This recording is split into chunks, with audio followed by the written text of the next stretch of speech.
Good morning, good afternoon, good evening. I'm giving you two readings today because when I wrote this book, I went ahead, and I put February 29th in.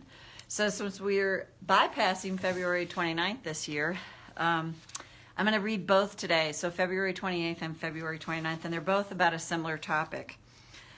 So February 28th, nothing is impossible. The word itself says, I'm possible. Audrey Hepburn. This may feel so far from the truth for me. Maybe I've been mired down in impossible. If I am, it's because I got messages repeated to me over and over again about my limits. The world often teaches us to limit ourselves, and we can get a lot of conflicting messages while we're growing up. For example, you might have heard, reach for the stars, the sky's the limit. And then with the same breath, don't get your expectations up too high. You don't want to be disappointed. Or perhaps even, no one has ever done that before. Be careful. These messages get into our psyche and physiology and create limits and confusion within us. Yet, as I unravel the craziness of the world I live in, I see that there's so much more possible for me once I find relief and release from the limiting beliefs buried within me.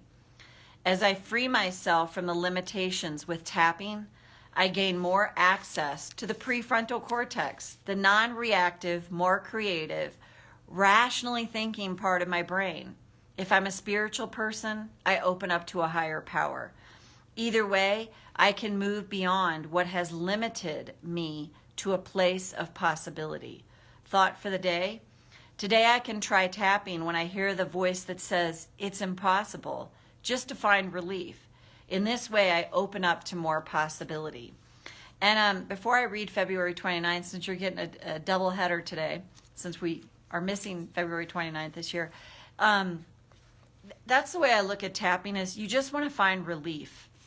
We don't want to be, I think sometimes we can end up being an overachiever, even in tapping. It's like, if I just find relief, that's enough. Because if you're feeling upset about something and you move the dial just a little bit, you're literally changing your physiology.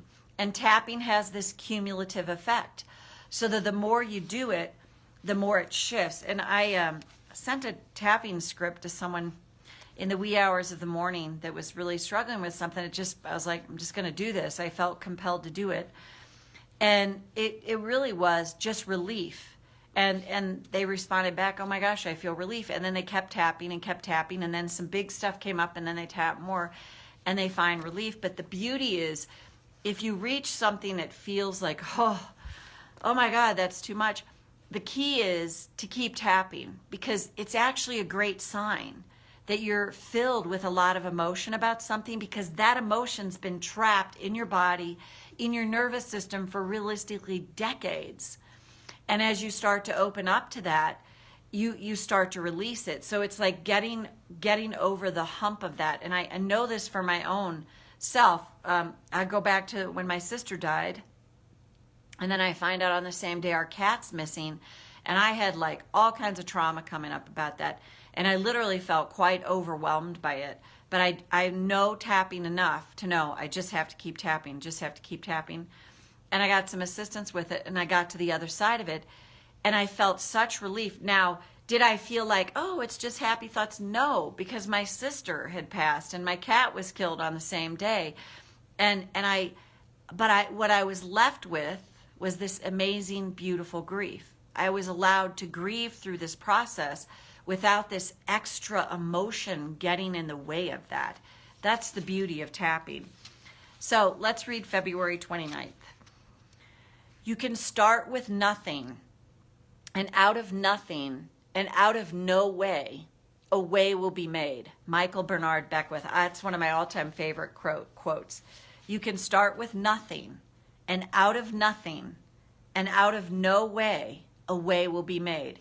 And for me, that really taps in. You don't have to be a spiritual person, even in our physiology. If if you just think it from a neuroscience standpoint, when we start to soothe the nervous system, we now have access to this part of the brain, the prefrontal cortex, which is that creative, like thinking part of the brain that can come up with creative solutions. And that's why you get great ideas in the shower, typically because you're more relaxed, and water helps to release negative ions. So you've got all this space to do that. Yesterday when I was walking my dogs just right out here, just around the property and like around this area, all of a sudden I was like, oh my God, I know this great idea. And I came home and I told my husband, he's like, oh, that's a great idea. It just popped because I was in a more relaxed state. So you can start with nothing, and out of nothing and out of no way, a way will be made. Michael Bernard Beckwith, love that one. In other words, more possibility. As I continue making the little shifts in my thinking with tapping, and I want to read that part again, as I continue to make the little shifts in my thinking with tapping, what I can find is that the clouds part and the muck clears from my mind. When this happens, I have more experiences where things just come to me. Someone calls me out of the blue with what I need. I overhear someone talking, and there's an answer in what they are saying. I hear something on the radio that guides me to another piece of the puzzle unraveling in front of me. I am not having to push harder, work harder, or do better. It's as if just what I need keeps coming.